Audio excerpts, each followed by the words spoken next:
Answer writing को लेकर के बहुत सारे चीजें, बहुत सारे सवाल हमारे दिमाग में रहते हैं। कई आपके जो अब तक मुझसे पूछे गए क्वेश्चन हैं वो बता रहा हूँ, उनके अलावा भी कोई होगा तो आपने पूछ लीजिएगा। जैसे कि क्या ये वर्ड लिमिट फॉलो करना जरूरी है या नहीं, जैसे हर क्वेश्चन के आगे वर्ड लिमिट लिखा रहता है, तो फॉलो करना जरूरी है नहीं, तो हाँ जरूरी है, ये आंसर तो हो गया, सीधी बात है, फॉलो करना है। लेकिन अब सवाल उठता है कि फॉलो कैसे करें, कि क्या इज, आर, एम जो प्रोवर्ब्स हैं, एडजेक्टिव्स हैं, वर्ब हैं, क्या ये भी जुड़ती हैं, प्रीपोजिशंस हैं, क्या ये भी काउंट होते हैं, जैसे का, की, के, है, था, थी, ये सब हिंदी में जैसे लिखते हैं तो ये क्या जुड़ते हैं, सब जुड़ता है। जो भी शब्द लिखने में आपको अगर कुछ समय लगा वो जुड़ेगा। अब आप चेक कर लो कि कौन से में आपको कोई टाइम नहीं लगा, ऐसा कुछ होगा ही नहीं। था भी लिखेंगे तो उसमें कुछ टाइम लगेगा, एक्चुअली ये टाइम के साथ रिलेट करता है।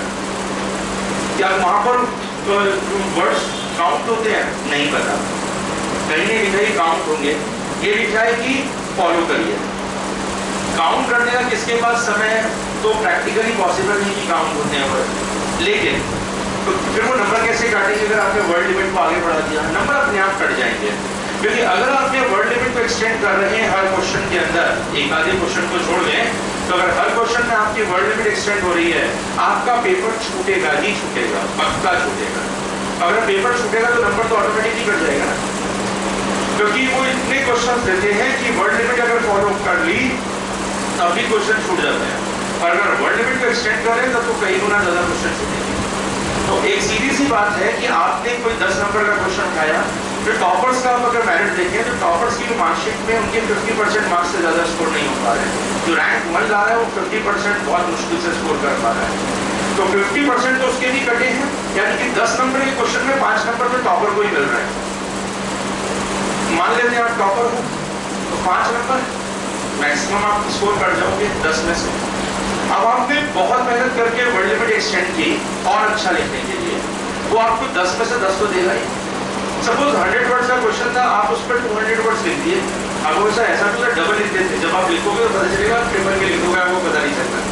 100 वर्ड के क्वेश्चन में 300-400 वर्ड भी लिख डालोगे, पता नहीं चलेगा शुरुआत में, अगर काउंट नहीं करोगे तो 100 वर्ड में अगर आपने 200 वर्ड लिख दिया तो आप समझिए मैथ्स को, आपने वो आपसे बहुत खुश हो गया, आपने वो आपको 5 दे रहा था, वो आपको ज्यादा से ज्यादा 6 दे देगा, पर आपने 100 वर्ड और एक्स्ट्रा लिख करके 100 वर्ड के क्वेश्चन पर 100 वर्ड और लिख करके 1 नंबर कमाया, पर उसके चक्कर में आप पूरा 10 नंबर का क्वेश्चन छोड़ने जा रहे हो, जो कि आपको लास्ट में पता चलेगा जब आपका पेपर खत्म होने जा रहा होगा। तो उस पर अगर आप खराब भी लिखते तो 4 नंबर कमा लेते। इस पूरी एक्सरसाइज और उस पूरी मेहनत से आपने 3 नंबर गंवाए हैं, ना कि 1 नंबर कमाया है। तो जो आप वो बढ़िया कर रहे थे ना, वो आप 3 नंबर गंवाने के लिए कर रहे थे कि मेरे अच्छे से कट जाए 3 नंबर। इसलिए वर्ड लिमिट को एक्सटेंड मत करिएगा, क्योंकि पेपर ऑलरेडी इतना लेंथी आता है, बहुत लेंथी पेपर आता है कि वो जो है पूरा नहीं होता टाइम के अंदर। वर्ड लिमिट एक्सटेंड करेंगे तो बिल्कुल नहीं होगा। एक तो ये बात। दूसरी चीज, तो वर्ड लिमिट पर तो हर चीज काउंट होगी, इज, आर, एम सब काउंट होगी। काउंट होते हैं, मैं बता रहा हूँ। जब आप प्रेसी राइटिंग का पेपर कहीं आएगा, जहां पे आपको प्रेसी राइटिंग, जिसने असिस्टेंट कमांडेंट का पेपर दिया होगा उसको प्रेसी राइटिंग के लिए फॉर्मेट मिला होगा, उसमें बॉक्सेस बने रहते हैं और हर बॉक्स में एक लेटर लिखा, हर बॉक्स में एक वर्ड लिखना होता है, कहीं इज कहीं आर, हर बॉक्स में लिखा जाएगा। यानी कि वो काउंट कर रहे हैं ना इज, आर, एम को, क्योंकि वो अगर वो 180 वर्ड्स में उसे खत्म करने को कहते हैं, उनका लास्ट बॉक्स 180 वर्ड्स का होता है, आपके पास लिखने की उससे ज्यादा गुंजाइश नहीं होती। तो जहाँ प्रेसीज आती हैं, प्रेसीज के अंदर वो काउंट कर रहे हैं, जहाँ स्ट्रिक्टली वो फॉलो कर रहे हैं, इसका मतलब वो सब चीज काउंट करते हैं, वो साफ दिखता है। तो आप भी अपने वर्ड्स काउंट करें जब आप अपना आंसर लिखें, उसके बाद अपने वर्ड्स काउंट करके लास्ट में अपने वर्ड्स लिखें कि टोटल वर्ड्स कितने हुए। ये जरूर करिएगा। एक इंस्ट्रक्शन सीधे दे रहा हूँ, बिना वर्ड्स को काउंट करे, मतलब पहले लिख लीजिए, उसके बाद काउंट करके बाद में जरूर वर्ड्स लिखिए और टैली करिए कि कितने में लिखना था और कितने में लिखा। मैं ये नहीं कह रहा कि आप जो है कैलकुलेट करते हुए लिखें कि अब 5 बचे वर्ड, अब इतना लिखूंगा, नहीं, जैसे फ्लो में लिखते हैं लिखिए, अपने आंसर को अच्छे से लिखिए। लेकिन लिखने के बाद फिर जो है जब आपको बाद में अपने काउंट जरूर लगा दीजिए कि कितने मार्क्स जो है वो कितने वर्ड्स आपने लिखे हैं। वो बहुत इंपॉर्टेंट है। क्यों इंपॉर्टेंट है? आप देखिएगे जब आप नेचुरली फ्लो में लिख रहे होंगे तो आप देखोगे कि कैसे 200 वर्ड्स के क्वेश्चन को आपने 400 तक पहुंचा दिया और आपको पता भी नहीं चला। जब आपके 200 वर्ड आगे आ जाएंगे, अगर आप नहीं लिखेंगे तो आप हमेशा 400 लिखते रहेंगे। सारा ब्रेन गेम है। आपने आगे वर्ड लिमिट लिखना स्टार्ट कर दिया, उसके बाद जो है आप देखना धीरे धीरे आप वर्ड लिमिट में आना स्टार्ट कर देंगे अपने आप ही। साइकोलॉजिकल है वो आना शुरू हो जाएगा। आप 350 पर आओगे, आप 300 पर आओगे, 250 पर आओगे, एक दिन ऐसा भी आएगा आपका 190 और 200 के बीच में आंसर खत्म होना शुरू हो जाएगा। आपको वो प्रैक्टिस आनी शुरू हो जाएगी। आंसर राइटिंग बिल्कुल साइकिल चलाने जैसा है। सबने चलाई होगी शायद ही कोई होगा जब चलाई। तो अब तो सबको आनी चाहिए वैसे भी चलाने, जैसे एनवायरमेंट वाली हो रहा है ना। तो उसमें होता क्या है कि it is a balancing act. वो बैलेंस का गेम है सारा। आंसर राइटिंग पूरा बैलेंसिंग गेम है। उसमें आप जैसे ही थोड़ा सा इधर की तरफ जा रहे हो तो आप बैलेंस करने की कोशिश करते हो और आप इधर की तरफ जाने की कोशिश करते हो। बिल्कुल वैसा ही जो लोग अच्छे से आंसर लिखते हैं वो बात समझते हैं कि बैलेंसिंग गेम है, कैसे उसमें बैलेंस करना होता है। हर व्यू पॉइंट को, हर आइडियोलॉजी को किस तरह से उसमें बैलेंस करना होता है। वर्ड लिमिट के साथ बैलेंस बनाना होता है, लैंग्वेज के साथ बैलेंस बनाना पड़ता है, थॉट्स के साथ बैलेंस बनाना पड़ता है, डेटा के साथ बैलेंस बनाना पड़ता है। ऐसा ना हो कि आपका आंसर पूरा कलेक्शन ऑफ डेटा हो जाए, आप उसके अंदर लिस्ट पर लिस्ट ऐड करते चले जाओ, कलेक्शन ऑफ डेटा हो जाए। ऐसा ना हो कि वो जो है केवल नेगेटिव हो जाए। ऐसा ना हो पूरा ही पॉजिटिव हो जाए, उसमें आपको कुछ कमी नजर ना आए, आप तारीफों के पूरी बात करो उस चीज से। तो एक बैलेंसिंग एक्ट है जिसमें जो है वो दिखना चाहिए। अगर उसमें कोई कमी है उस टॉपिक में जिस मुद्दे पर हमसे लिखने के लिए कहा जा रहा है, उसमें कोई कमी है तो वो कमी सामने आनी चाहिए। उसमें कुछ अच्छाई है तो अच्छाई भी सामने आनी चाहिए। उसके हर एस्पेक्ट को सामने निकाल कर लाने की जरूरत है। तो वो बैलेंसिंग एक्ट प्रैक्टिस आएगा। जैसे साइकिल चलाने के लिए नोट्स नहीं बनाए थे आपने साइकिल चलाने के लिए साइकिल चलाई थी, रोज 1 घंटा 2 घंटा आपने प्रैक्टिस की थी, और आपको किस दिन वो साइकिल चलानी आई आपको पता नहीं चला। आप में से किसी को डेट याद नहीं होगी, इस तारीख को आ गई थी, नहीं, चलाते चलाते आ गई थी। बस आंसर राइटिंग लिखते लिखते आ जाएगा। जितना लिखेंगे, जैसे जैसे लिखेंगे वो नेचुरली धीरे धीरे आना शुरू हो जाएगा और आप आंसर बेहतर आंसर लिख लेंगे। कई बच्चे जो पिछले साल जिनके आंसर में काट के फेंकते थे, इस साल मुझसे वेरी गुड और गुड ले रहे हैं आराम से आंसर, लेकिन उन्होंने लिखना जारी रखा है इस साल तक। ऐसा नहीं कि उनके आंसर काटे गए या उनके आंसर पर नेगेटिव कमेंट आए तो उन्होंने लिखना बंद कर दिया। तो आप नेगेटिव पर रुक गए। पॉजिटिव की तो भी बारी है ना। अब आप अगर लिखते रहेंगे तो आप उस साइड जाएंगे धीरे धीरे। तो आपको लिखते रहना है, प्रैक्टिस करते रहना है। जो अच्छे स्टूडेंट्स हैं, जो सेलेक्टेड स्टूडेंट्स हैं, वो लगभग अपने करियर में 600-650 आंसर तो लिखते ही लिखते हैं। इतने आंसर्स उनके पेन से निकल चुके होते हैं, 650-700 आंसर्स उनके पेन से निकल चुके होते हैं। ये मैं आपको स्टैंडर्ड बता रहा हूँ, इतना तो लिखना ही होगा। तो अभी मैंने आपको अगर 15-20 क्वेश्चन दे दिए तो कुछ ज़्यादा नहीं दिए, बहुत गंभीर लड़ाई है। तो बेसिकली ये तो मतलब आपके एंड पर क्या करना है, आंसर राइटिंग में क्या करना है वो बताता हूँ। एक क्वेश्चन तो ये हो गया कि वर्ड लिमिट को हमें फॉलो स्ट्रिक्टली करना है, उसकी हमें अपने अंदर आदत डालनी है। दूसरा सवाल ये उठता है कि लैंग्वेज कैसी हो, आंसर लिखने में किस तरह की लैंग्वेज को यूज करें। दूसरा एक नॉर्मल क्वेश्चन जो आता है, लैंग्वेज कैसी हो, लैंग्वेज ऐसी हो जो मुझे समझ में आ जाए। सीधी सी बात है, मुझे या मेरे जैसे हर उस व्यक्ति को जो कॉपी चेक कर रहा है, मुझे आपकी बात समझ में आई, ये मेरी ड्यूटी नहीं है, ये आपकी ड्यूटी है। अगर मेरी इंग्लिश खराब है या मेरी हिंदी खराब है तो ये मेरी समस्या नहीं, अब आपकी समस्या हो गई है, क्योंकि करियर मेरा दाव पर नहीं है, आपका दाव पर है। ये आपकी जिम्मेदारी है कि मुझे आपकी हर बात समझ में आए।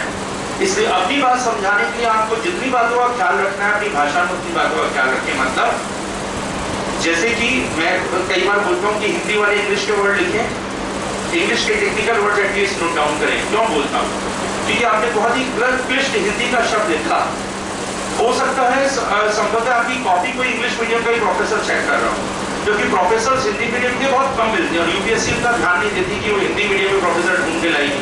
वो अच्छे प्रोफेसर ढूंढ के लाएगी कॉपी चेक करने के लिए, और अच्छे प्रोफेसर जरूरी है हिंदी मीडियम के मिल जाए, उसको किसी लैंग्वेज के मिल सकते हैं।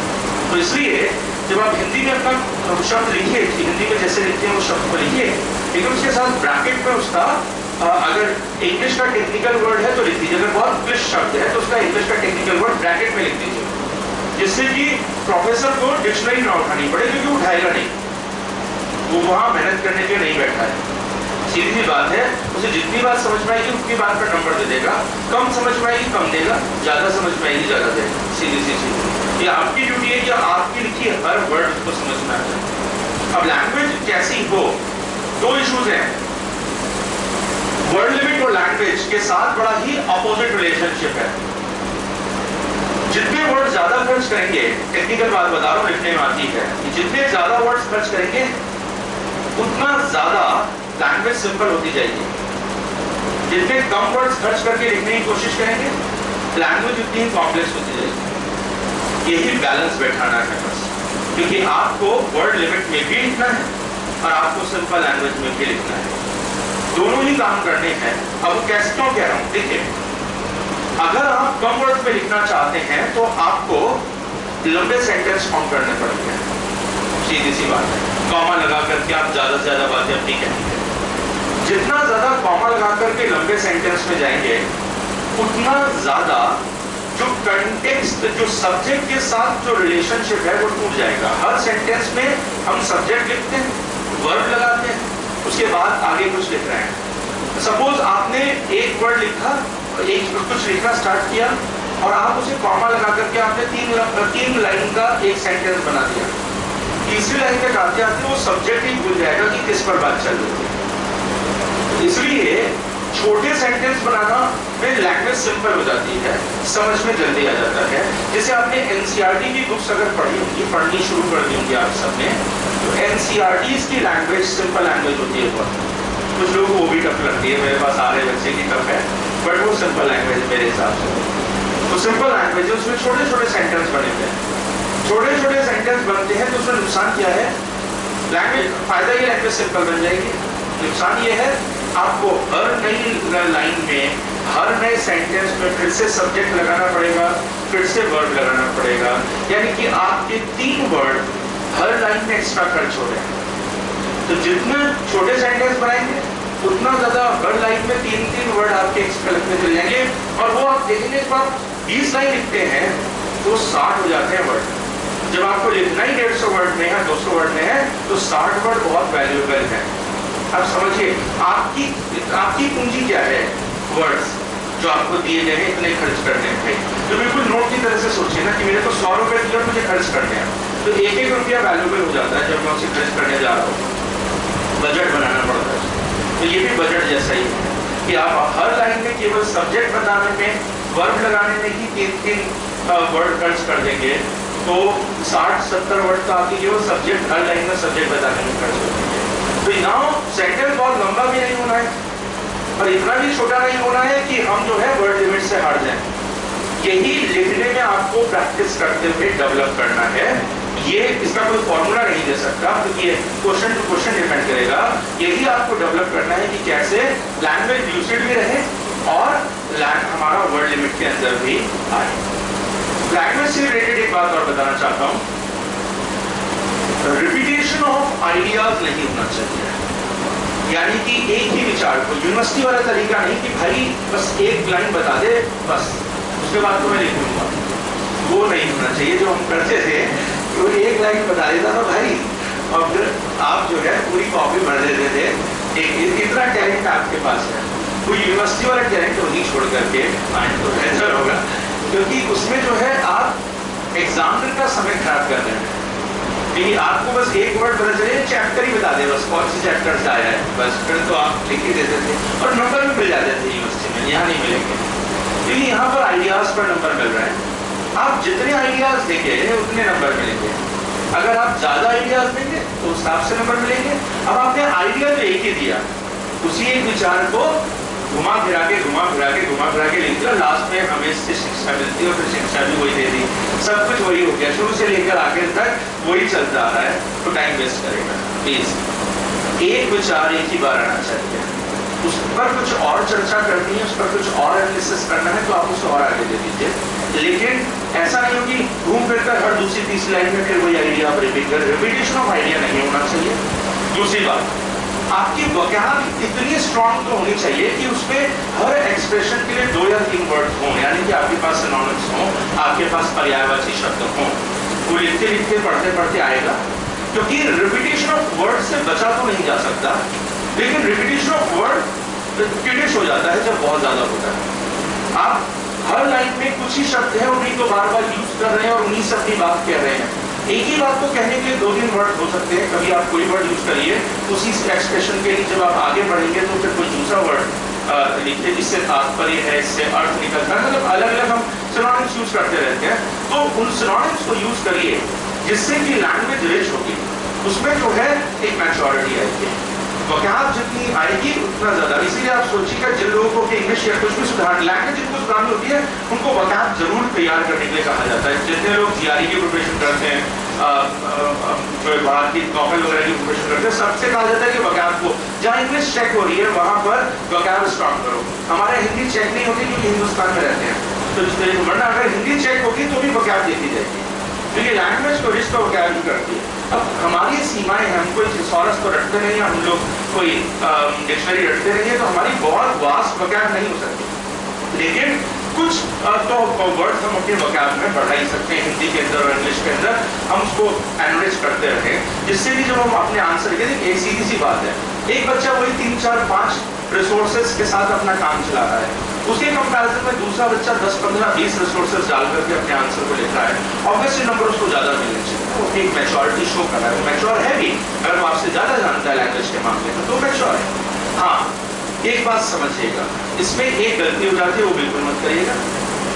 जब हम न्यूज़पेपर पढ़ते हैं तभी हमारी आदत है, हम उसमें से वर्ड हमें कोई नया मिला, हमने डिक्शनरी देखी, हमें पता भी नहीं था वो वर्ड, हमने डिक्शनरी देखी, हमें वो मिल गया, हम बहुत खुश हो, आज एक नया वर्ड सीख लिया, और ये तो किसी को नहीं पता होगा, ये तो मैं पक्का अपनी कॉपी में लिखूंगा। जो वर्ड किसी को नहीं पता होगा उसको कॉपी में लिखने का क्या फायदा? क्योंकि लैंग्वेज का पर्पस लोगों को जोड़ना है, लैंग्वेज का पर्पस लोगों को अलग करना नहीं है। क्योंकि आपने इतनी मेहनत करके किसी थिसॉरस से या किसी डिक्शनरी से वर्ड निकाला, लेकिन वो वर्ड निकालने के लिए उसका मीनिंग देखने वो एग्जामिनर नहीं जाता। रिजल्ट क्या होगा? आपने जो वर्ड लिखा जो किसी को नहीं पता, उसको भी नहीं पता, मानता हूँ उसकी तो बहुत ही खराब होगी, उसे भी नहीं पता, लेकिन वो पता करने नहीं जा रहा। बात ये है, यानी कि होगा क्या कि उस वर्ड से जो मैसेज आप कन्वे करना चाह रहे थे वो मैसेज नहीं गया तो नंबर नहीं मिलेंगे। जितना मैसेज उस तक पहुंचेगा उतने नंबर वो देगा, सीधे सीधे। तो इस तरीके की प्रैक्टिस में भी खुद को मत लगा दीजिएगा इस चक्कर में कि लैंग्वेज रिच करने के चक्कर में कि आप ऐसे ऐसे वर्ड्स डालें, वो मत डालिए। सिंपल नोन वर्ड्स जिनका स्टैंडर्ड ठीक हो, भाषा का स्तर गिरा हुआ ना हो, भाषा शुद्ध हो, लैंग्वेज प्योर हो, उसके अंदर मिक्सचर ना हो। हिंदी लिखने वालों के साथ बहुत बड़ी समस्या ये है कि वो उर्दू और हिंदी के अंतर को नहीं समझते, उत्तर प्रदेश में खासकर, क्योंकि हमारी मिक्स हो जाती है लैंग्वेज, हिंदी और उर्दू मिल जाती है। तो ध्यान रखिए कि हिंदी कौन सी है और उर्दू कौन सी है। उसका हिंदी का शब्द कुछ और है और उर्दू का शब्द कुछ और है। तो कई बार हम उर्दू के शब्द लिख रहे होते हैं तो वो इम्प्योरिटी आ गई है वर्ड में, तो इम्प्योरिटी नहीं होनी चाहिए, स्पेलिंग मिस्टेक नहीं होनी चाहिए, सिंपल सी चीज है। ना हिंदी में ना इंग्लिश में। इस क्लास के अंदर जितने बच्चों ने मुझे दिखाया है, मैं मानता हूँ मेरी बहुत स्पेलिंग मिस्टेक होती है, मेरी लिखने की आदत अब धीरे धीरे छूटती आ रही है जब से पढ़ाने में आ गया हूँ तब से। तो कभी कभी बस अखबारों में लिखता हूँ, वो उसमें करेक्शन ऑटो करेक्शन खुद ही कर देते हैं जब टाइप करते हैं। तो जब से हम टाइपिंग में आ गए हैं तो ऑटो करेक्शन हो गया है, तो इसलिए मेरी तो लिखने की आदत छूटी है, पर आपको तो अभी कॉपी में लिखना है ना। तो इसलिए जितने आंसर मेरे पास आ रहे हैं इस क्लास से, ऐसी कोई कॉपी नहीं है जिसका शुरू की लाइन से लेकर लास्ट की लाइन तक मैंने 20 स्पेलिंग मिस्टेक ना निकाला। तो इसलिए प्लीज उस पर काम करिए। देखिए, स्पेलिंग मिस्टेक अगर आप करते हैं तो आपके हिसाब से आपके मन में कोई और वर्ड है पर वो कोई और वर्ड पड़ता है, सीधी सी चीज ये है। फॉर एग्जाम्पल हिंदी में भी ऐसा होता है ना, आपने मात्रा चेंज कर दी।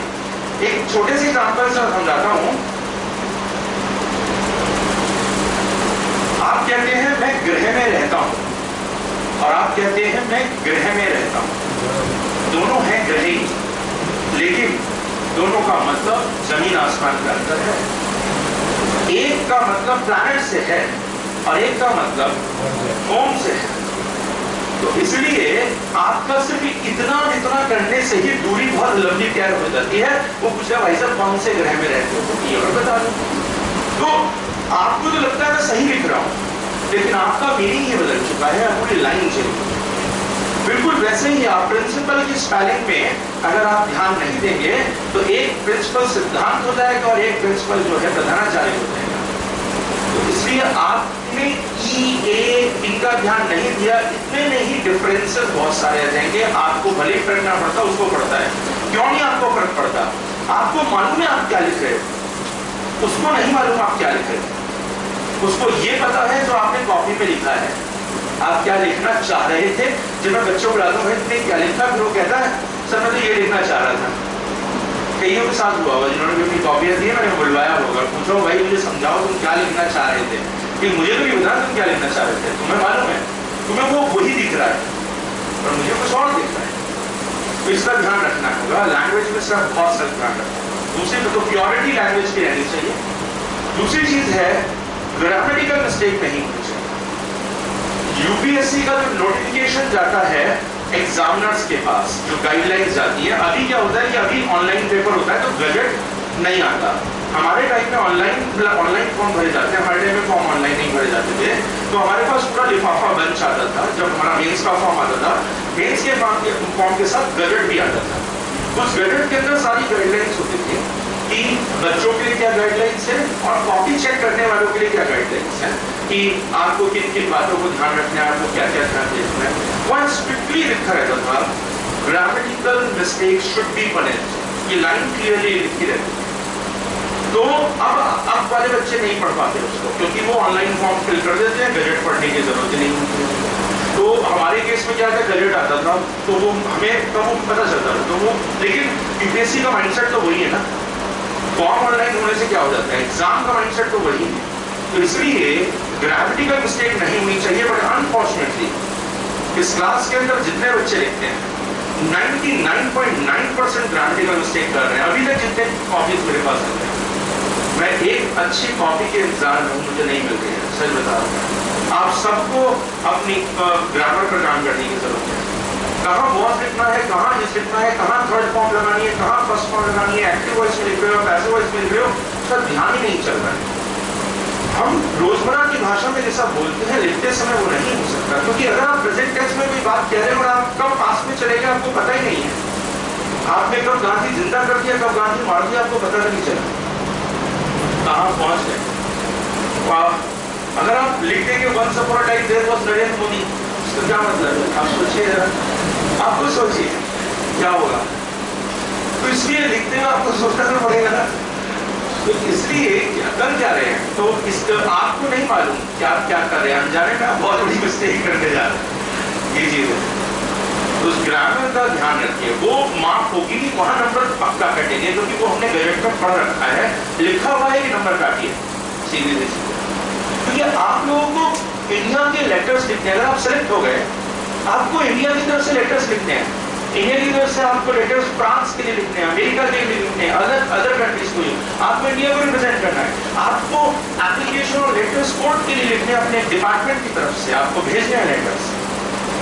तो वो कोर्ट, जब कोर्ट पढ़ेगा तो क्या इज्जत रह जाएगी डिपार्टमेंट की, अगर आप सही से नहीं लिखेंगे तो उस पर प्लीज काम करिए। एक बात और बता दूं, अभी अगर लैंग्वेज में प्रॉब्लम है, ठीक हो जाएगी, आप बच्चे हैं, आप किसी से पूछेंगे वो खुश होगा कि अपनी कमी दूर करना चाहता हूं। आप एक बार आईएएस बन गए गलती से, बाइक में तो बनने ही देगा वो आपको, ठीक है बात है। अगर इस ये लैंग्वेज में प्रॉब्लम हुई तो बनने ही देगा, लेकिन बाइक में गलती से बन गए तो आप सोचिए कि आप अपने स्टेनो से नहीं पूछेंगे, पूछ पाएंगे कि यार इसका मीनिंग बता दे, या इसकी सही हिंदी बता दे, या इसकी सही लाइन बता दे। वो हंसेगा आप पर, आप अधिकारी हो, तो आपका स्टेनो जो आपके साथ होगा वो आपसे 8 रैंक नीचे खड़ा है, उसके बाद आप उससे कैसे पूछोगे? वो हंसेगा, भाई साहब कहेगा तुम गराजों में यहाँ बैठ जाते, कोई बात नहीं, क्योंकि आप उससे तब नहीं पूछ पाओगे। आपको तो उसे दिखाना है मैं सही हूँ, मैं परफेक्ट हूँ, आप उससे पूछ करके कोई लेटर लिखोगे। अभी ठीक कर सकते हो, वहां नहीं कर पाओगे, अकेडमी में नहीं कर पाओगे। अकेडमी में जो पढ़ाने वाले अधिकारी आएंगे, कैबिनेट सेक्रेटरीज, पुराने अधिकारी, वो सब आएंगे, वो कोई आप उनसे आप ग्रामर थोड़ी सीखोगे वहाँ। तो इसलिए ये अभी मौका है, जितना उस पर काम कर सकते हैं काम करिए, बहुत जरूरी है। बस सीसैट नहीं निकलेगा, उसमें सेंटेंस करेक्शन वगैरह यूपीपीसीएस में तो खूब आते हैं, वो नहीं निकलेगा, तो प्लीज काम करें। तो ये तो रही बात लैंग्वेज पर। Language should be simple, you have to write within the word limit, होना चाहिए। दूसरी बात यह है कि लैंग्वेज प्योर होनी चाहिए, ग्रामेटिकल मिस्टेक नहीं होनी चाहिए, प्योर हो पर उसका स्टैंडर्ड, यानी कि लोकल लैंग्वेजेस यूज ना हो। जैसे हमारी साइड के हैं, हमारी साइड के हैं जो हमारे लोकल वर्ड्स हम यूज करते हैं, मेरठ की तरफ का कुछ होगा, मुजफ्फरनगर जाते कुछ हो जाएगा, बड़ौद में कुछ और हो जाएगा, वो नहीं होना चाहिए। इंगे उंगे नहीं आना चाहिए।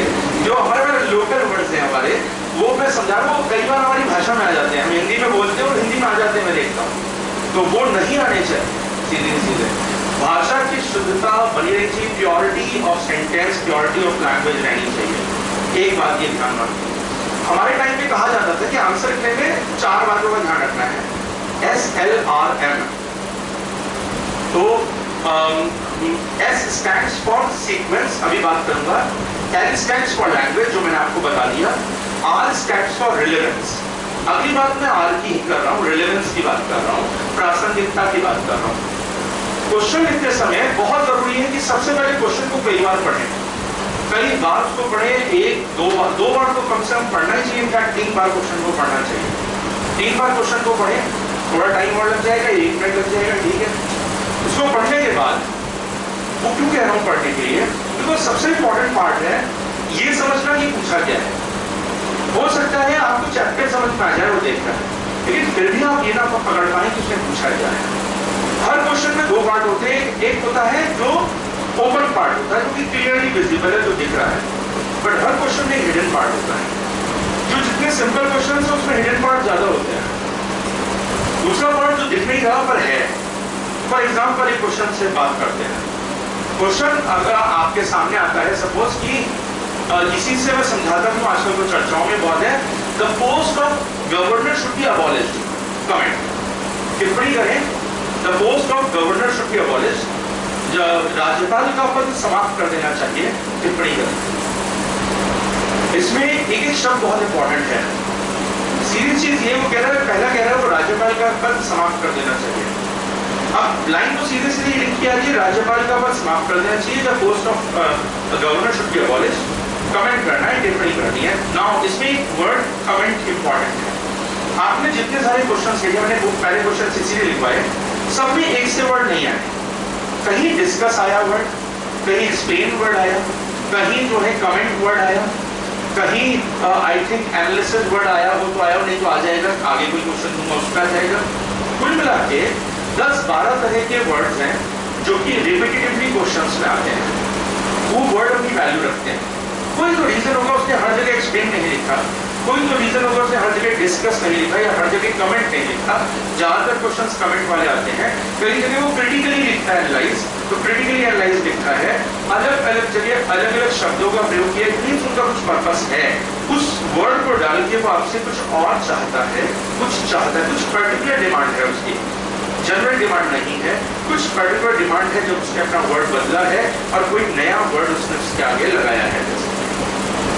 इसको देखते हुए तो इन वर्ड्स का मतलब भी हमें समझ में आना चाहिए, इस पर मैं अभी अलग से डिस्कस करूंगा, बट मैं बता रहा हूँ कि अगर क्वेश्चन पढ़े तो उसके आगे कौन सा वर्ड लगा हुआ है, लास्ट में क्या पूछना चाह रहा है, वो करवाना क्या चाह रहा है हमसे, वो हमें पता हो। डिस्कस करवाना चाह रहा है, कमेंट करवाना चाह रहा है, एक्सप्लेन करवाना चाह रहा है, क्या करवाना चाह रहा है, इस पर हम थोड़ा सा ध्यान दें। इस पर आप बहुत ध्यान नहीं दे पाते हैं, वर्ड लिमिट के अंदर, टाइम लिमिट के अंदर आप नहीं कर पाते वो डिफरेंस, लेकिन थोड़ा तो ध्यान उसे दिखना चाहिए कि आपने दिया है। बिल्कुल ही इग्नोर कर दे उस वर्ड को, वो सही नहीं है। एक तो इस बात पर ध्यान देना है। नाउ अब इसमें पूछा क्या गया है, इसमें पूछा गया है कि the post of governor should be abolished. अब आपने क्या किया, आपने गवर्नर की पोस्ट अबॉलिश कर देनी चाहिए, इस पर लिखना शुरू कर दिया। वो लिखना जरूरी है, लिखना तो है कि क्यों अबॉलिश कर देनी चाहिए, लेकिन इसमें कई हिडन पार्ट्स हैं क्वेश्चन में। आपको क्वेश्चन को एनालाइज करना बहुत जरूरी है। क्वेश्चन से क्वेश्चन करिए, तब आप उसके पार्ट्स को उठाएंगे। सवाल से सवाल करना बहुत जरूरी है। ये प्रैक्टिकल बात बता रहा हूँ ना, आप केवल हमने बहुत अच्छा आंसर लिखा, 10 में से मिले 3 नंबर, कहते 3 क्यों मिले यार, पूरा तो लिख दिया था, नहीं लिखा था, आपने केवल विजिबल पार्ट लिख करके आ गए तो 3 मिल गए, उसके हिडन पार्ट तो आपने लिखे ही नहीं थे, एक एक नंबर तो हिडन पार्ट के भी थे, तो 2 से काट लिए, जो सोचा था आप लिखोगे पर आपने नहीं लिखे, जितना लिखा उतने कुछ आपको परफेक्ट नंबर दे दिए, 3 सोचे थे उसमें विजिबल पार्ट पर 3 दूंगा और हिडन पार्ट जो लिख देगा उसको एक एक नंबर और दूंगा, वो एक एक नंबर आपको नहीं मिला क्योंकि आपने वो हिडन पार्ट पकड़ा ही नहीं। अब सवाल ये उठता है इस क्वेश्चन के अंदर मुझे क्या लिखना है। सबसे पहले तो ध्यान इस बात पर देने की जरूरत होती है, सबसे पहले वर्ड लिमिट कितनी है, क्योंकि वर्ड लिमिट उस क्वेश्चन की औकात बताती है। क्वेश्चन 3 ही नंबर का है तो 30 वर्ड्स में लिखना है। अब मैं हिडन पार्ट पर जा ही नहीं सकता, सिर्फ विजिबल पर लिखकर आ जाऊंगा, सीधी सी चीज। 30 वर्ड्स में कैसे लिखूं हिडन पार्ट, विजिबल नहीं लिखा जाएगा, 30 वर्ड्स में लिखकर लिखेगा। 30 वर्ड जो कहा है ना, 30 वर्ड जब जैसे लिखना शुरू करेंगे, अभी तक वर्ड्स काउंट करके लिखना नहीं शुरू किया, अभी तक कॉपी भरी है, बी कॉपी भरनी है भाई, घर से सोच के जाते हैं, बी कॉपी तो लगा ही जाती है ना, जैसे कि वहाँ पे तोल में नंबर मिल रहे हो कि एग्जामिनर तो होता है जिसकी हैवी, ऐसा होता भी है, जिसकी हैवी उसको ज्यादा नंबर मिलते हैं। मैं आगरा यूनिवर्सिटी से पढ़ा हूँ तो वहाँ पे हमारे यहाँ कहावत थी कि एग्जामिनर क्या करता है, वो कॉपी उछाल देता है, जितनी टेबल पे गिर गई वो पास, साइड पे गिर गई वो फेल। वहां पर ऐसा कुछ होता होगा, जैसे नंबर आ जाते, लेकिन यहाँ ऐसा नहीं होता, यहाँ आपकी कॉपी पढ़ी जाती है, एक एक वर्ड पढ़ा जाता है, उस पर ध्यान दिया जाता है। तो इसलिए बहुत जरूरी है कि आप ध्यान देकर लिखें। वर्ड लिमिट बहुत इंपॉर्टेंट है। वर्ड लिमिट मुझे ये बताती है कि मुझे इसमें कितना लिखना है और मुझे क्या क्या लिखना है, किस किस एस्पेक्ट पर जाना है। अगर क्वेश्चन 200 वर्ड का है, 150 वर्ड का है, इसके मतलब मेरे पास लिखने के लिए कुछ वर्ड्स हैं, इसका मतलब मुझे इसके विजिबल पार्ट पर भी जाना है और मुझे इसके हिडन पार्ट पर भी जाना है। अगर क्वेश्चन 5 नंबर का है या 10 नंबर का है, इसका मतलब केवल विजिबल पार्ट पर जाना है, इतनी गुंजाइश नहीं है कि मैं इसके हिडन पार्ट पर जाऊं, क्योंकि मेरे 100 वर्ड तो विजिबल पार्ट को एक्सप्लेन करने में खर्च हो जाएंगे। अब विजिबल पार्ट इस क्वेश्चन में क्या है कि राज्यपाल का पद समाप्त हो जाना चाहिए। अगर 10 नंबर का ये क्वेश्चन है, 10 वर्ड का ये क्वेश्चन है, सॉरी 100 वर्ड्स का ये क्वेश्चन है, मैं राज्यपाल का पद क्यों समाप्त हो जाना चाहिए, मैं केवल एक लाइन लिखूंगा कि राज्यपाल का पद क्यों बनाया गया था, लेकिन इसमें ये कमियां आ गई हैं और अब इसमें ये समस्याएं हैं, इस वजह से इसको खत्म किया जाना चाहिए, ऐसी मांग उठ रही है। मेरे 100 वर्ड्स पूरे हो जाएंगे तो मैं इससे ज्यादा नहीं लिखूंगा। लेकिन अगर ये 150 वर्ड्स का है या ये 200 वर्ड्स का है, अब मेरा एनालिसिस स्टार्ट होता है। यहाँ पर मुझे ये देखना है कि अब मैं सवाल से सवाल करूंगा। क्या सवाल करूंगा? ये कहा जा रहा है मुझसे कि राज्यपाल का पद समाप्त हो जाना चाहिए, it should be abolished. Why it was created, create क्यों किया गया था, and if it was created, for what purpose it was created? Is this post fulfilling the purpose, is going to fulfill that purpose or not? हमने किसी उद्देश्य से इस पद को क्रिएट किया था। संविधान निर्माताओं ने क्यों बनाया ये पद, और अगर बनाया था जिन उद्देश्यों से बनाया था, क्या आज वो उद्देश्य नहीं है? और अगर उद्देश्य है तो क्या गवर्नर का पद वो उद्देश्य पूरे कर पा रहा है या नहीं कर पा रहा है? अगर वो उद्देश्य आज भी बचे हुए, जिस पर्पस से हमने बनाया था वो पर्पस आज भी है, तो हम इस कोर्स को खत्म कैसे कर सकते हैं? अब मेरा एनालिसिस चेंज हो जाएगा, मैं उसको खत्म करने के फेवर में नहीं लिखूंगा। सवाल से सवाल करते मेरे आंसर की डायरेक्शन दूसरी हो जाएगी। अगर मैं सीधे लिखने चलूंगा तो क्यों अबॉलिश होना चाहिए, मैं उतने पॉइंट लिखकर आ जाऊंगा। लेकिन अगर मैंने उससे एक सवाल कर डाला कि भाई तुझे क्रिएट क्यों किया था, तो कहेगा इस वजह से केंद्र राज्य के संबंध बेहतर करने के लिए क्रिएट किया था। तो क्या आज ये जरूरत आज नहीं है? जरूरत तो आज भी है, तो फिर खत्म क्यों करूं? लेकिन ये फिर सवाल क्यों खड़ा हुआ कि खत्म हो जाना चाहिए, यानी कि तू अपनी जिम्मेदारी सही से पूरी नहीं कर रहा है, तो फिर मुझे सजेशन देने की जरूरत है जिससे ये पोस्ट बेहतर काम करे। तो अगर मेरे पास 250 वर्ड्स लिखने के लिए, 200 वर्ड्स लिखने के लिए है, तो मैं सबसे पहले पर्पस बताऊंगा कि किस पर्पस से इस पोस्ट को क्रिएट किया गया। उसके बाद मैं ये बताऊंगा कि ये पोस्ट क्यों इंपॉर्टेंट है, पर्पस और इंपॉर्टेंस उसके साथ में कुछ शब्दों में लिखूंगा। उसके बाद मैं ये बताऊंगा कि इस पोस्ट के साथ क्या कॉन्ट्रोवर्सीज अटैच हो गई, जिस वजह से ये डिमांड उठ रही है कि इस पोस्ट को खत्म हो जाना चाहिए। लेकिन स्टिल हमें इस पोस्ट की जरूरत है, इसलिए मैं सरकारी कमीशन के सजेशन भी दूंगा और मैं पंछी कमीशन के सजेशन भी दूंगा और सजेशन देकर के मैं लिखूंगा। अभी आप लोगों ने नहीं पढ़ा है, आगे पढ़ लेंगे। जो लोगों ने सेकंड बैच कर लिया उन्हें मालूम है कि वो सजेशंस भी मैं दूंगा और सजेशंस देकर के मैं लिखूंगा भाई ये सजेशंस लगाओ। तो इस कोर्स को खत्म करने की जरूरत नहीं है, बल्कि इस कोर्स को बेटर करने की जरूरत है, इसमें इंप्रूवमेंट करने की जरूरत है, इसमें जो डिसफंक्शनैलिटी आ गई है उस डिसफंक्शनैलिटी को रिमूव करने की जरूरत है। अब एक बच्चा जो सीधे सीधे वही लिख करके आ गया वो भी सोचेगा मैंने तो सही आंसर लिख दिया, जो पूछा तो मैंने सारा लिख दिया। और एक बच्चा इस तरीके से आंसर लिखेगा, नंबरों का डिफरेंस पाई जाएगा ना, बस वही डिफरेंस है 5 नंबर और 3 नंबर का। और ये हर क्वेश्चन पे 2 नंबर जो है ना बहुत वैल्यूएबल होते हैं, हर क्वेश्चन पर 2 नंबर। तो क्या आधा नंबर बहुत वैल्यूएबल? आपको लगता है आधा नंबर और एक क्वेश्चन पे ज्यादा चला लिया? तो आधे नंबर की वैल्यू आप समझिए, आप कुछ नहीं तो कम से कम 500 क्वेश्चन के आंसर देते हैं पूरे 9 पेपर्स में। 7 पेपर्स में 500 क्वेश्चन के आंसर देते हैं। हर क्वेश्चन पर आधा नंबर भी बढ़ रहा है। हम वो 2 पेपर हटाते हैं, 7 क्वेश्चन पर अगर आपने 400 क्वेश्चन के भी आंसर दिए, छोटे 3 मार्कर 2 मार्कर 10 मार्क्स, बहुत सारे क्वेश्चन हैं। 4 पेपर तो जीएस के ही है। अब आप 400 क्वेश्चन पर आपने आधा नंबर भी उठाया तो 200 नंबर का गैप हो जाता है, 200 नंबर का गैप हो जाता है। ये तो गैप बहुत है। मैं तो कह रहा हूं अगर 100 भी मिल जाए, यानी कि 0.25 नंबर भी आपने हर क्वेश्चन पर बढ़ाए तो भी 100 नंबर का गैप आप खड़ा कर देते हैं। 100 नंबर की वैल्यू आपको अब समझ में आएगी। मैं 2 रैंक से बता रहा हूँ। जो आपके इंफॉर्मेशन ब्रोचर है उसके अंदर एक नाम आपने कभी देखे या पढ़ेगा, कुछ ऑफिसर्स की फोटोज वगैरह है जो सिलेक्टेड कैंडिडेट्स हैं। उनमें एक लेडी है अलंकिता सिंह, IPS अलंकिता सिंह। अलंकिता की रैंक थी 119 रैंक थी। सेम बैच में सेलेक्ट हुआ था राजेश महाजन। वहां पर एक फोटो राजेश महाजन की भी है। राजेश महाजन की रैंक थी 190, 190। सेम बैच के दोनों एक ही साल सेलेक्ट हुए हैं। 190 इसको फर्स्ट IPS, जब IPS खुला 118वीं रैंक तक IAS था।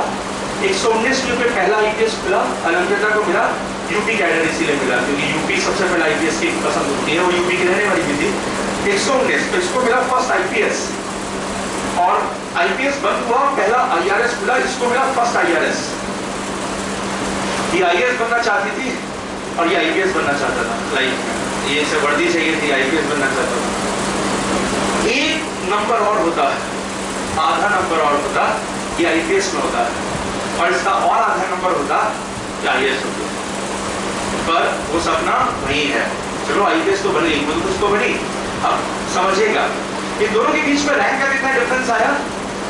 119 और 190 में कितने रैंक का डिफरेंस है? 71 रैंक का डिफरेंस है। कैन यू इमेजिन इनके बीच में मार्क्स का कितना डिफरेंस है?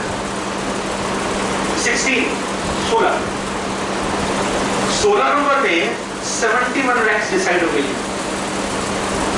Now you can imagine the level of competition, कि वो लड़ाई कितने नंबरों के लिए कर रहे हैं आपस में। नाउ पूरा IPS खत्म हो गया 16 नंबर के अंदर, IPS और IRS का सफर तय हो गया है। और अगर हम देखें तो 71 नंबर का। अब आप सोचिए कि 16 नंबर में ही 71 रैंक डिसाइड हो गई, 100 नंबर बढ़ाने पर क्या हाल होगा? हर क्वेश्चन पर आधा नंबर, हर क्वेश्चन पर चौथाई नंबर बढ़ाएंगे तो 50 नंबर बढ़ा देते हैं। इतना बड़ा डिफरेंस आ जाता है। इसलिए तो यूपी से लेकर अंडमान निकोबार तक का सफर तय हो जाएगा 50 नंबर। ये जो लास्ट रैंकर जाएगा वो अंडमान निकोबार जाएगा, और जो फर्स्ट रैंकर होगा वो यूपी आएगा। इतना बड़ा सफर तय हो जाता है। तो इसलिए उस एक नंबर, आधे नंबर की वैल्यू करिए और अपने आंसर में हर उस कोशिश में लगे रहिए कि मुझे कैसे और आधा नंबर मिल जाए, कैसे मैं अपने 0.25 मार्क्स पर बढ़ा लूँ, आधे नंबर पर बढ़ा लूँ। क्योंकि इसकी वैल्यू आपको तभी समझ में आएगी। मैं हर साल 1 से 2 बच्चों को 1 नंबर से फाइनल सिलेक्शन से होते हुए देखता, रुकते हुए देखता। तो उस 1 नंबर की वैल्यू आपको तब पता चलती है जब मार्क्स आते हैं और आपको पता चलता है कट ऑफ गई है 1050 पे और मेरे हैं 1049। तब इस 1 नंबर की वैल्यू समझ में आती है। मैं कई ऑफिसर वो सेलेक्ट हो गए बच्चे, पर उन्हें उसके बाद 1 साल 2 साल और मेहनत करनी पड़ती है। वो 1 नंबर बहुत पिंच करता है। प्रीलिम्स में हर साल 6 साल तक हो जाते हैं। पिछली बार 3 नंबर से रह गया था, 3 तो बहुत ज्यादा है। 1 नंबर वाले भी मेरे पास 5-6 हैं, 1-1 नंबर से प्रीलिम्स होता है। तो प्रीलिम्स में भी वो 1 नंबर बहुत वैल्यूएबल है। तो उस समय कितना दिमाग चलाना है मुझको कि किसी तरह से और 1 नंबर आ जाए, किसी तरह से 1 नंबर आ जाए। गलती तो करने की गुंजाइश नहीं है, वहां आपने गलती करके आप अगर नंबर बांट रहे हो अपने, वेस्ट कर रहे हो अपने नंबर तो बाहर हो ही रहे। मेंस में भी वो मेहनत करनी है। हम उसके लिए जो है क्या कहते हैं, डायग्राम्स बनाते हैं, डायग्राम्स डलवाते हैं। कोई कहता है सर इतनी मेहनत करेंगे कितने देगा, मैं कहता कुछ नहीं देगा, पर काटेगा तो नहीं। पर अगर कुछ हो तो उसने आधा नंबर भी दे दिया तो मेरे लिए वो बहुत, एक क्वेश्चन पर आधा नंबर ले लिया तो हर क्वेश्चन पे इतनी मेहनत करके आधा और उठा ले, 50-60 नंबर ऊपर ले जाएगा। क्योंकि वो 60 नंबर और लेते हैं तो अंकित सर सेलेक्ट हो जाते हैं। सीधी सी बात है, अंकित सर जो पढ़ाते हैं आपको, अंकित ने प्रश्न 2 बार से लगातार मेंस दे रहा है, IAS का मेंस दे रहा है और सिर्फ 40-50 नंबर के गैप से फाइनल सिलेक्शन होता है, सिर्फ 50-40 नंबर से। और लोग कहते हैं 40 नंबर हर क्वेश्चन पे 0.25 है, सिर्फ 0.25 और बढ़ना। तो उस हद तक तैयारी करनी है तो उसका ख्याल रखिएगा। तो जो समझाना चाह रहा हूं कि तो वर्ड लिमिट का ख्याल रखिए। क्वेश्चन छूटना तो ब्लेंडर है, वो आते हुए क्वेश्चन छूटना ब्लेंडर है, वो मत करिएगा। अब हम बात कर रहे थे, मैं रिलेवेंस की बात कर रहा था। रिलेवेंस का मतलब क्या है कि आपको जो आता है वो नहीं लिखना है, क्वेश्चन की लैंग्वेज में जो पूछा गया है वो लिखना है और उसी तरीके से लिखना है जिस तरीके से पूछा गया है। मतलब कि आपकी कोई भी वर्ड वेस्ट ना हो रहा हो, आपकी हर लाइन और हर वर्ड जब पढ़ रहा हो टीचर तो उसको ये लग रहा हो कि नहीं, it is quite relevant, it is quite necessary. इसके बिना ये आंसर पूरा नहीं था, इसलिए मेरा टाइम नहीं खराब करा, बल्कि आपकी हर लाइन क्वेश्चन की लैंग्वेज से रिलेट कर रही हो और वो क्वेश्चन की लैंग्वेज के रिगार्डिंग आपको कुछ ना कुछ बता रहा हो। ऐसा ना हो कि आपको चैप्टर बाजू पर जो मर्जी आया वो लिख डाला, नहीं, उस क्वेश्चन में जो पूछा गया है वही लिखना है। उस चैप्टर में बहुत सारी बातें होंगी, वो सब नहीं लिखनी है, जो उस क्वेश्चन से रिलेटेड है केवल वही बातें लिखनी है। और बातें अगर वो इनडायरेक्टली रिलेटेड है तो उनको उससे रिलेट करके लिखना है। जैसे मैंने ये बोला कि उसने क्वेश्चन में कहीं नहीं पूछा कि उसकी इंपॉर्टेंस बताइए राज्यपाल के पद पर, मैं बताऊंगा, क्योंकि मुझे तो ये लिखना है कि इसे अबॉलिश नहीं करना है। जब अबॉलिश नहीं करना है तो मुझे बताना पड़ेगा कि पोस्ट कितनी इंपॉर्टेंट है इसको अबॉलिश नहीं करने के लिए। आप देखिए कल से जम्मू कश्मीर में कितनी इंपॉर्टेंट पोस्ट बन गई है, वो पोस्ट तो पोस्ट इंपॉर्टेंट हो जाती है एकदम से। अभी पास कर दिया है, राष्ट्रपति लगा दिया राष्ट्रपति शासन, राज्यपाल शासन। जम्मू कश्मीर में लगता भी राज्यपाल शासन ही लग गया है। तो इसलिए वो पोस्ट बहुत इंपॉर्टेंट हो जाती है कई क्रिटिकल। आपने पिछले 1 महीने में उस पोस्ट की इंपॉर्टेंस देख ली है क्रिटिकल इश्यूज पर। कर्नाटका में आपने उसकी इंपॉर्टेंस देख ली है, दिल्ली में इंपॉर्टेंस पिछले हफ्ते तक आपने देख ली है, हर जगह उसकी इंपॉर्टेंस आ रही है सामने। तो सर खत्म कैसे करें कुछ, उसका ऑल्टरनेटिव हमारे पास अभी नहीं है, हम उसको सुधार सकते हैं।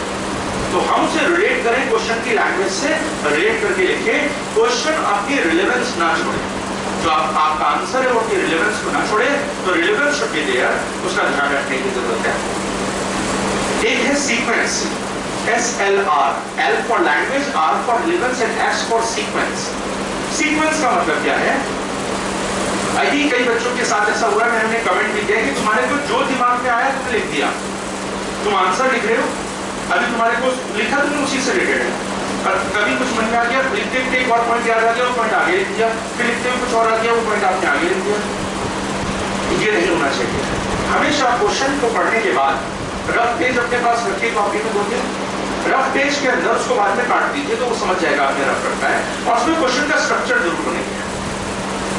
एक स्मॉल स्ट्रक्चर बनाना, मैं सबसे पहले ये लिखूंगा, इसके बाद मैं इस डायरेक्शन में लिखूंगा, इसके बाद मैं ये डायरेक्शन पर बात करूंगा, फिर मैं इस डायरेक्शन पर बात करूंगा, फिर मैं यहाँ पर लास्ट में ये वाले एग्जाम्पल्स डाल के लिखूंगा। जल्दी से एक छोटा सा स्ट्रक्चर 2 मिनट के अंदर बनाया और फिर उसके बाद उसको लिखना स्टार्ट कर दिया। उससे क्या होगा, आंसर पढ़ने में मजा आएगा, एकदम सिस्टमैटिक आंसर होगा, तो नंबर अपने आप निकलेंगे। देखिए कुछ लोगों के दिमाग में मिसकंसेप्शन है कि इस सब्जेक्ट में नंबर नहीं आते, इस सब्जेक्ट में आ जाते हैं, इसमें कम आते हैं, ऐसा कुछ भी नहीं। आप हर सब्जेक्ट की अपनी पर्टिकुलर डिमांड होती है। आप सब लोग अलग अलग सब्जेक्ट से पढ़कर यहाँ बैठे हुए हो, आप सबके यहाँ टॉपर्स होंगे, आप सबके सब्जेक्ट्स में लोगों को अच्छे नंबर भी मिल रहे होंगे और खराब नंबर भी। हर सब्जेक्ट की अपनी, लेकिन सबके सब्जेक्ट्स की डिमांड सेम नहीं है। जो डिमांड बायो की है वो डिमांड सोशियोलॉजी की नहीं है, वो डिमांड मैथ्स की नहीं है, वो फिजिक्स की नहीं है। हर की अपनी अपनी डिमांड है। आप थ्योरम लिखिए फिजिक्स के अंदर, आप स्टेप खा जाइए, नंबर खा जाइएगा वो आपके, तो वहां पर वो डिमांड है। आप ज्योग्राफी में आ जाइए और आप बिना डायग्राम के ज्योग्राफी का आंसर लिखाइए, नंबर नहीं देगा, चाहे कितना अच्छा आंसर लिख रखा हो आपने। आप बायो के अंदर अगर डायग्राम नहीं बना रहे, नंबर नहीं देगा आपको। मैथ्स के अंदर अगर जो है आपने स्टेप बाय स्टेप उसको प्रूफ नहीं किया है, पॉइंट को सीधे आंसर लिख दीजिए, सही लिखा होगा तो भी नंबर नहीं देगा, जीरो दे देगा नंबर, जब तक आपने उसे स्टेप बाय स्टेप नहीं शो किया है, तो स्टेप्स आए। तो इसलिए हर सब्जेक्ट की अपनी डिमांड है, आपको उस डिमांड को समझना होगा और आप उस डिमांड को आंसर, उस डिमांड को अगर प्रेजेंट करेंगे, नंबर सब देंगे। वही प्रोफेसर नंबर देने के लिए भी बैठा है और नंबर काटने के लिए बैठा है। उस प्रोफेसर को कुछ चीजें पसंद आती होगी, कुछ नापसंद आती होगी। अपने जो नंबर उसने बचा ली होगी 100 को देके आएगा क्या कि चलो मैंने प्रोवाइड किया, मैंने हिस्ट्री किया, मैंने ज्योग्राफी के इतने नंबर बचा लिए, ये नंबर सारे मैथ को पकड़ा दो, ऐसा थोड़ी होगा। उसी सब्जेक्ट में उसको अच्छे नंबर भी दे रहे, उसी में उसने किसी को खराब नंबर भी दिया। अब बात ये कि मेरे पास खराब नंबर आ रहे हैं तो मुझे ये सोचने की जरूरत है कि मेरे एनालिसिस में क्या इशू है, मैं सब्जेक्ट की डिमांड को पूरी कर पा रहा हूँ नहीं कर पा रहा हूँ। इसलिए आप अपने सब्जेक्ट की डिमांड समझते हैं। जीएस में तो आपको बहुत सारे सब्जेक्ट्स पढ़ने हैं, आप उन सारे सब्जेक्ट्स की डिमांड समझते हैं।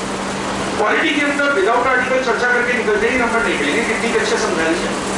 आपने ड्यू प्रोसेस ऑफ एक्सप्लेन कर दिया, प्रोसीजर एस्टैब्लिश्ड बाय एक्सप्लेन कर दिया, लेकिन कहीं पर भी आर्टिकल 21 नहीं लिखा, क्यों देगा वो नंबर आपको? नहीं देने चाहिए उसको नंबर अच्छे। एक बच्चा आर्टिकल 21 दे रहा है, इसका मतलब वो रिलेट कर रहा है ना कॉन्स्टिट्यूशन, तो आर्टिकल से उसको रिलेट कर रहा है, केवल कंसेप्ट नहीं समझा रहा, तो कॉन्स्टिट्यूशन से रिलेट भी कर रहा है, इंडियन कॉन्स्टिट्यूशन से रिलेट कर रहा है। ड्यू प्रोसेस ऑफ लॉ सारी दुनिया में वही है, पर अगर आप इंडिया में आंसर लिख रहे हो तो इंडियन कॉन्स्टिट्यूशन को आप जानते भी जानते हो, आपको उसके आर्टिकल 21 बताना होगा, क्योंकि वही due process law American constitution में किसी और आर्टिकल में लिखा होगा। केवल ड्यू प्रोसेस ऑफ लॉ बता देंगे, नंबर मिलेंगे, लेकिन कोई उसको आर्टिकल 21 से रिलेट करेगा तो नंबर ज्यादा अच्छे मिलेंगे। सीधी चीज है। तो हर सब्जेक्ट की अपनी डिमांड है, तो डिमांड को पूरा करना चाहिए, वही रिलेवेंस है। ऐसी हर क्वेश्चन की अपनी अलग डिमांड है। सब्जेक्ट की डिमांड तो पूरी करनी है, उसके बाद सब्जेक्ट की डिमांड का मतलब हर क्वेश्चन में हमें उस डिमांड से चलना है। तो वो हर क्वेश्चन की अपनी पर्टिकुलर डिमांड है, उस डिमांड को समझना, उसके लिए क्वेश्चन को तोड़ना जरूरी है। अगर क्वेश्चन के 3 पार्ट, क्वेश्चन लंबा है, उसके 3 सेंटेंस में या 2 सेंटेंस में उसके सेंटेंस को ब्रेक करिए। जब आप उसके सेंटेंस को ब्रेक करते हो, उसमें से कोई नई बात भी निकल करके आ जाती है, कोई नया पॉइंट निकल करके आ जाता है, वो हिडन पार्ट आ जाता है बाहर निकल कर, मुझे उसको भी आंसर करना है, उसका ध्यान रखिए। तो सीक्वेंस का ख्याल रखिए, सिस्टमैटिक आंसर हो, पहले क्या फिर क्या फिर क्या। उसके अलावा लैंग्वेज का ख्याल रखिए, रिलेवेंस का ख्याल रखिए, कंटेंट का ख्याल रखिए। चौथा पार्ट है कंटेंट या मेथड, मैटर क्या है और या कंटेंट क्या है, यानी कि विषय सामग्री क्या है। बहुत सारी किताबें पढ़ने से अच्छा मैं ये कहता हूँ कि एक किताब को बार बार पढ़ो, अच्छी किताब को पढ़ो, अच्छे कंटेंट को पढ़ो, अच्छे कंटेंट को बार बार पढ़ो, वो एरर फ्री होना चाहिए। आप बहुत सारी किताबों से एरर प्रोन बहुत सारा डेटा उठा लें या बहुत सारा मसाला उठा करके लिखते हैं, उससे बेटर है ऑथेंटिक लिखें, एरर फ्री लिखें और उसको लिखें विद कन्विक्शन लिखें कि भाई ये ठीक है और सही तो सही होगा। तो कंटेंट आपका स्ट्रॉन्ग होना चाहिए, आपका डेटा सही होना चाहिए। अगर आप डेटा मेंशन कर रहे हैं, बट वो डेटा का अंबार मत लगाइए, बोरियत आने लगती है। मैं अभी यहाँ पर जो है लिस्ट सुनाना शुरू कर दूँ, रैंकिंग सुनाना शुरू कर दूँ, आप बोर हो जाओगे। तो इसलिए डेटा का अंबार ना, साथ ही साथ किसी का कोड लिखें तो नाम से अगर कोड लिख रहे हैं तो कंफर्म हो जाए कि उसी का है, किसी और का किसी और के साथ ना चिपका है, क्योंकि अगर आप उसको याद हुआ तो फिर बेटर हो जाएगा। बेसिक फैक्ट कभी गलत मत लिखिएगा, 0 नंबर मिलेगा, ये मैं बता रहा हूं। आंसर के अंदर लिखते समय अगर बेसिक फैक्ट ही गलत कर दिया तो फिर नंबर नहीं मिलेगा। आप कितने अच्छा एनालिसिस कर लो भारत छोड़ो आंदोलन का, लेकिन अगर आपने उसे 1930 लिख दिया, आपके दिमाग से गलती हो गई, सभी ने किया और भारत, फिर नहीं मिल रहा। ये बड़ा मेजर ब्लेंडर है ना, आपने उसके 12 साल ही गायब कर दी। इसलिए वो बेसिक फैक्ट्स तो ध्यान में होने चाहिए, वो गलती होनी चाहिए।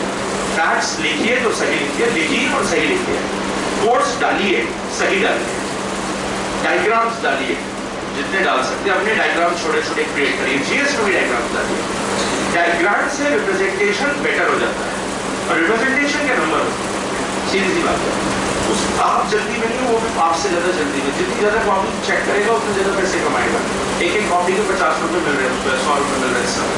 तो अगर उसने अपनी 5 कॉपी बढ़ा ली तो 500 रुपए उसका पड़ गए, इसलिए वो भी जल्दी होते हैं। तो हमको उसका टाइम का ध्यान रखना है, हम उसे जितना ऐसा चीजें दे सके कि वो तुरंत समझ जाए कि हमें क्वेश्चन पता चल गया। डायग्राम वो काम कर देता है। आप ऐसा डायग्राम, ब्लॉक डायग्राम छोटे छोटे, मैं आगे जब अभी लिखवाना शुरू तो एक लंबी जर्नी तय करनी है तो उसमें बहुत सारे डायग्राम बनवाऊंगा। जो डायग्राम्स में फिर आपको अपने डायग्राम क्रिएट करने हैं मेरे डायग्राम्स को समझते हुए, और उसमें ऐसा कुछ करना है कि वो डायग्राम देख के उसको समझना चाहिए, इससे सारे डायमेंशन पकड़ लिए, ये पक्ष भी समझता है, ये पक्ष भी समझता है, फिर वो पढ़ना चाहता है उसके बाद उसको पढ़ लेगा, उसे समझ में आ जाना चाहिए। इस बात का ख्याल रखिए। तो रिप्रेजेंटेशन अच्छा रखिए, जितना रिप्रेजेंट अच्छा करेंगे डायग्राम के साथ, और सिस्टमैटिक रिप्रेजेंटेशन रखेंगे तो नंबर आए। कुछ लोगों के हिसाब से हैंडराइटिंग का फर्क पड़ता है, नहीं पड़ता है। सुंदर चीज किसे बुरी लगती है दुनिया में? गंदगी किसको अच्छी लगती है? अगर आप मैसी होंगे, सारी जगह जो आप चीजें बिखरा करके रखेंगे, गंदा होगा, कूड़ा करकट होगा, तो बुरा लगेगा, सीधी सी बात है, अच्छी चीज को बुरा लगेगा। समझाने का मतलब ये कि वहाँ कैलीग्राफी की तो डिमांड नहीं है कि आपकी बहुत अच्छी हैंडराइटिंग को एकदम सेट हो, नहीं, कोई बात नहीं, इतनी हो कि समझ में आए। मार्क्स जो है आइडियाज पर मिलेंगे, बट आइडिया कन्वे तो हो जाए, वो पढ़ के अगर आइडिया नहीं ले पा रहा उसमें से तो कैसे नंबर देगा?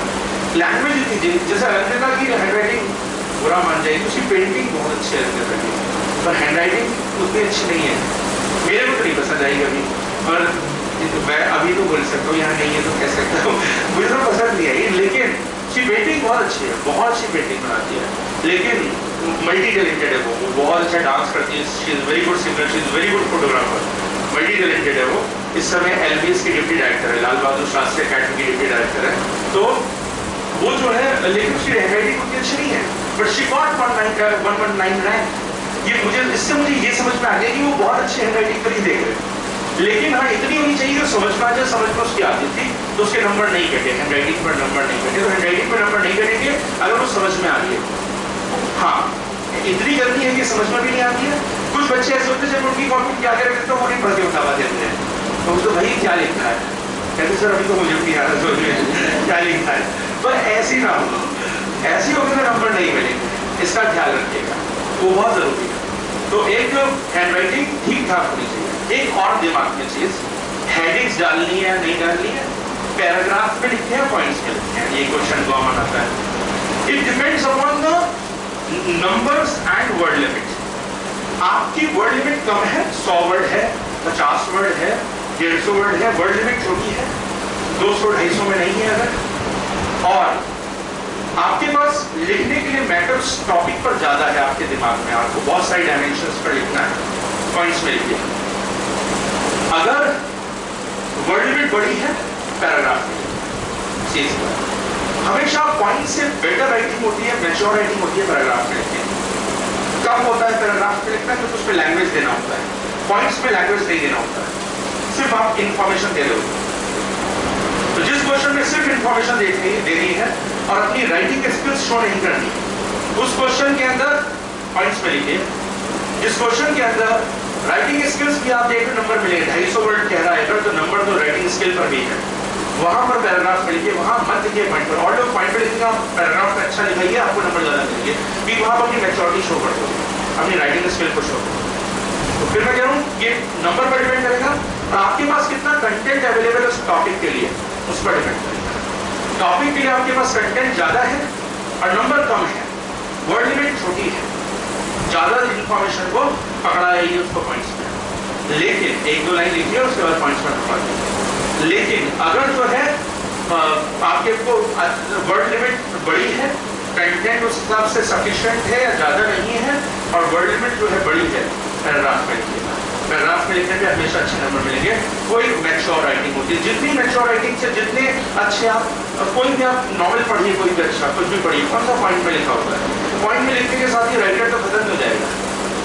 राइटर तो आता ही तब है जो पैराग्राफ में लिखता है, वो अपनी राइटिंग स्किल्स को, अपनी स्क्रिप्ट को तैयारी वो तब करता है।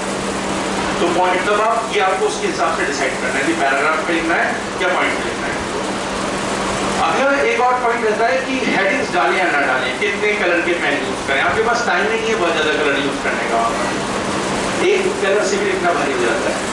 ज्यादा दो कलर, एक कोई ब्लैक रख लीजिए और एक जो है ब्लू रख लीजिए, बस। इससे ज्यादा का आपके पास टाइम नहीं है, इतना टाइम ही नहीं है कि वहाँ चित्रकला हम कर सकें, अलग अलग कलर यूज कर सकें। ये सब यही ठीक लगता है, वहाँ नहीं हो पाता एग्जाम टाइम।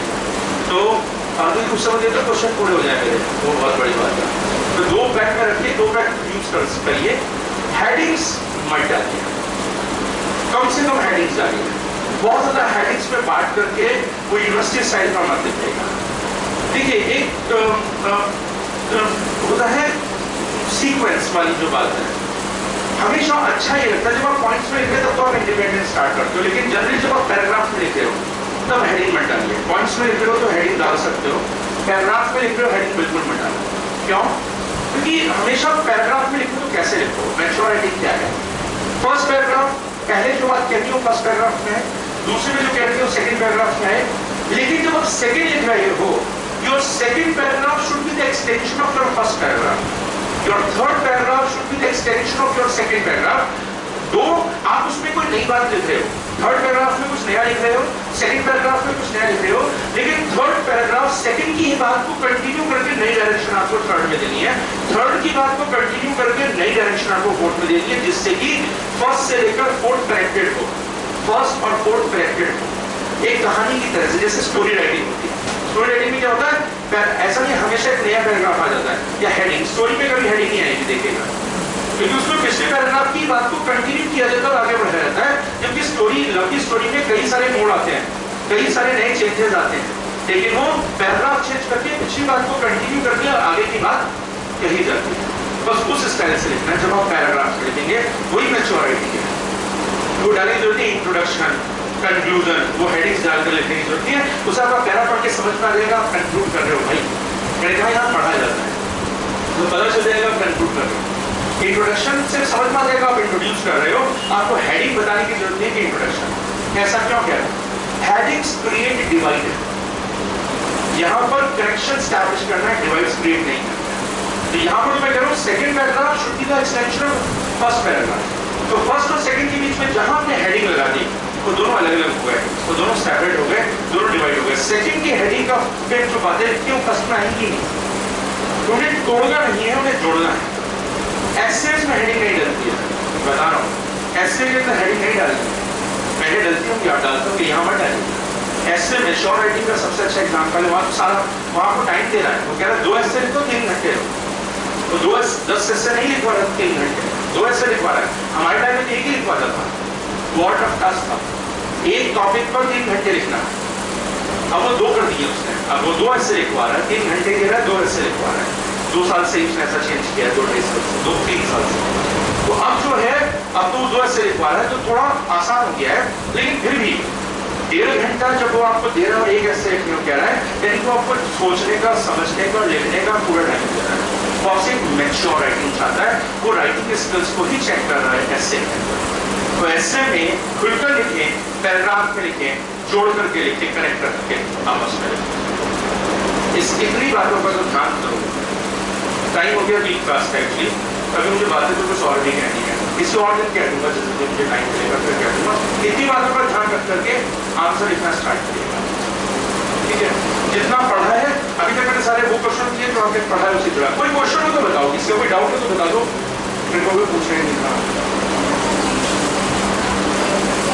क्वेश्चन पूछना है ना। 19 से कुछ समझ में नहीं आया, मैं तो टेलीग्राम से बोले क्या क्वेश्चन।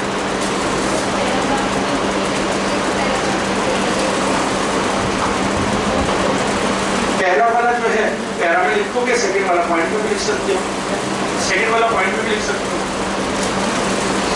पहला वाला पैरा में लिखो, what is the relevance of fundamental duties लिखो है ना, तो वो पैराग्राफ में लिखो and write down the fundamental duties, वो पॉइंट्स में लिख दो, तो वेयर एंड फिल पॉइंट्स में लिखो।